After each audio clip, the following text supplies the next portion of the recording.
I want to transition a little bit here and talk about NBA free agency, specifically the Knicks. They kept a lot of their core pieces together, but they add Evan Fournier. What do you think he can bring to this team from the jump?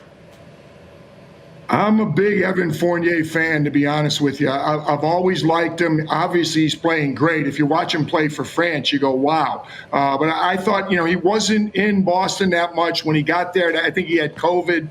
He wasn't out. It's hard to assess that. I think for most of his career in Orlando, I think he's a very good player. He can score. He can put the ball on the floor. Tibbs is certainly going to get him to play defense. It's easier to talk about D. Rose because he's already proven, what he can do in Tibbs' system. Everybody's talking about all the signings today. I'm bigger on the guys who re-signed with their own teams, because I think they've already proven, what they're capable of doing. Whereas, these trying to predict how other guys are going to fit in, that's not as easy. D. Rose, to me, showed he still has an awful lot left in the tank, and I think bringing him back was really significant. I do like the Evans signing, but I think anytime it's a new guy, you got to prove that you can fit in and that you are as good as they thought you were when they brought you in. Teams are still moving and shaking, but when this is all said and done, what's your Eastern Conference outlook for next season?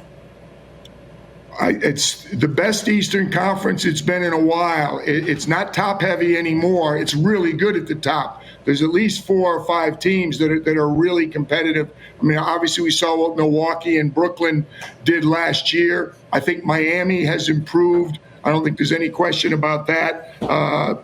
I'm forgetting 2 other. Atlanta showed what they're capable of doing, but I think it's 5 deep before you even talk about teams like the Knicks, the Celtics, an improved Chicago team that are really good teams. But those teams at the top are just loaded. I'm Philadelphia. Everybody's waiting on them. I think Philadelphia helped themselves with Andre Drummond, made a big difference. I think a lot of people are saying, well, he's no better than Dwight Howard.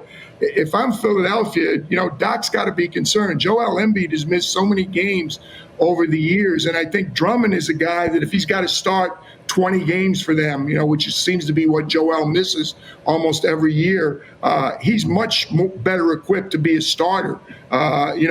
Dwight played well for them off the bench, but I think he'll help. And again, one of those re-signs that I think is quiet, but I think he had a good year last year, Furkan Korkmaz, again, playing well with his own country's team, but I thought played very well for Philadelphia last year. So I think Philadelphia's gotten better also. I think a lot of teams in the East have improved. I put the Knicks in that same category, coming back and what they've added. But there's 6 or 7 teams that I think you can bank on in the Eastern Conference. And then you got teams like Chicago, looking to crash the party. So I think it's the best the East has been in a long time, top to bottom, and a number of teams at the top capable of winning a championship. Obviously, Milwaukee did it, but there's a couple others that would not be a surprise to me if they win an NBA championship.